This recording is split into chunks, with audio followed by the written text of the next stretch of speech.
Hello, everyone. My name is Ryan Boldt, and I'm the Director of Breed Improvement for the Red Angus Association of America. Today, I will be giving updates on some of the projects that we have been working on with the Breed Improvement and Technical Committees.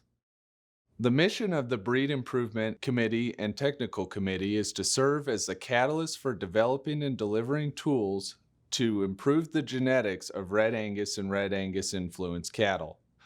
The committee members of the Breed Improvement and Technical Committee are listed on the slide on the screen. One of the major projects that both committees have worked on over the last year were updates to the selection indexes. Currently, the Red Angus Association publishes two selection indexes for use by our members and their commercial customers. Over the past year, our AAA staff have been working on improving the models used for calculating economic weights for use in the selection index. Within the selection index updates, we conducted a survey in the fall of 2019 to gather information about how Red Angus animals are being used in the beef industry. In total, we received 466 responses. The general breakdown of the respondents' main business activity and location are available on the following slide. The following graphs are known as importance graphs for each of the different indexes. Within the updates in the indexes, the plan is to release three new index values. The first is an all-purpose index that covers all traits from conception to harvest. The relative importance of the traits is included in this index is on the far left of the slide. There will also be a maternal index that covers traits from conception to weaning. The relative importance of these traits are included in the middle pie chart on the slide. The final index will be a terminal index that will include traits from weaning to harvest. The relative importance values of that index are included in the graph on the far right of the slide. The next graph is what's known as a response to selection graph. It looks at what would be the average expected response in EPD values following one standard deviation improvement in each index. While the individual results of the selection may be slightly different for each herd, it allows us an overall general metric of what we expect our results to be if we carry out selection based solely on these selection indexes. In this graph, the blue bars represents selection using the maternal index, the orange bars are the terminal index, and the gray bars represents the all-purpose index. In terms of these indexes, more in-depth articles and information about each individual index will be published in the RAAA magazine and e-news. The goal is to have these indexes implemented this calendar year. In addition to the updates that have been being worked on for the selection index, several improvements to the genetic evaluation have also been implemented during this year. One of those improvements that was implemented this year was an update to the metabolic mature weight genetic evaluation that is used for the calculation of the maintenance energy EPD. Prior to this update, a subset of data was being used for that genetic evaluation that only included weaning weight and yearling weight data on animals with mature weight observations and their contemporaries.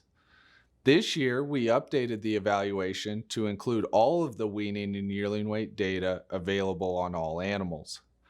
What this allows is for a more proper alignment between earlier in life measurements of growth and later in life measurements in growth, such as mature size.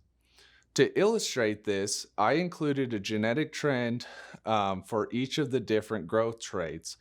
On the chart, weaning weight is in blue, yearling weight is in orange, and the previous metabolic mature weight evaluation is gray. The updated evaluation line is in orange.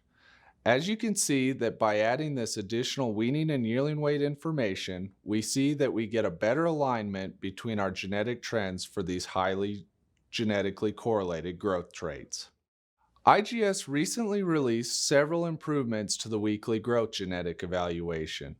These improvements included an updating of the variance components used in that evaluation. The most notable change that was included in these updates was the genetic parameters between weaning weight and milk. Previously, a slight negative relationship was fit between weaning weight and milk. However, that parameter has now been set to 0. In addition, heterogeneous variance has been introduced into the genetic evaluation. A second change that was added was an updating of the marker subset that was used for calculation of EPDs. One thing, as we were implementing these updates, that we noticed was that we were unable to solve the evaluation, including the marker effects for milk. So those are currently removed from the analysis.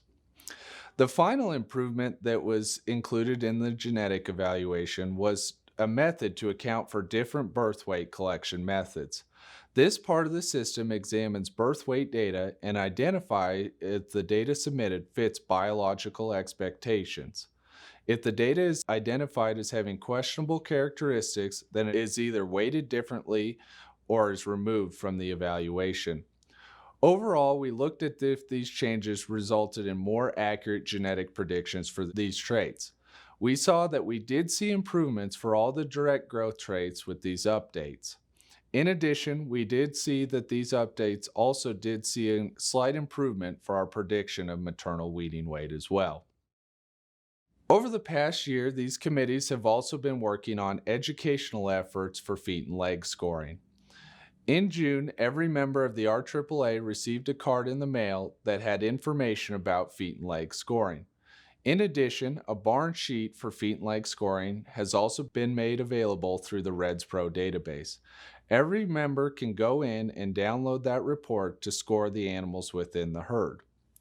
Currently, the data can be put into the database by a staff member, but efforts are being made to allow individual members to be able to submit that information. Additionally, a section under Genetics and DNA tab was added to the website that contains information about feet and leg scoring, as well as an online tool for those members who'd like to practice the scoring.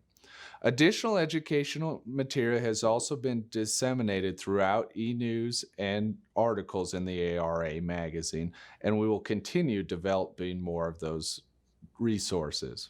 To close the presentation, I always think it's interesting to look at the EPD profiles of the most used sires over a time frame to see what progress is being made and what the general EPD profiles of those sires look like. The chart on the screen represents the 200 most used sires average EPDs in 2009 and 2019. As we look across and compare these EPD values, we see we are making impressive improvements in a multitude of traits. This is only possible through disciplined multi-trait approach to genetic improvement. As we continue to look into the future, it will be very interesting to see what this comparison looks like when we compare 2019 to 2029. Our ability to continue to make improvements to genetic predictions, married with our membership's commitment to sound multi-trait improvement, should position Red Angus to continue increasing its demand in all segments of the beef industry. If you have any additional questions about some of these topics, please feel free to reach out to me at ryan@redangus.org. Thank you.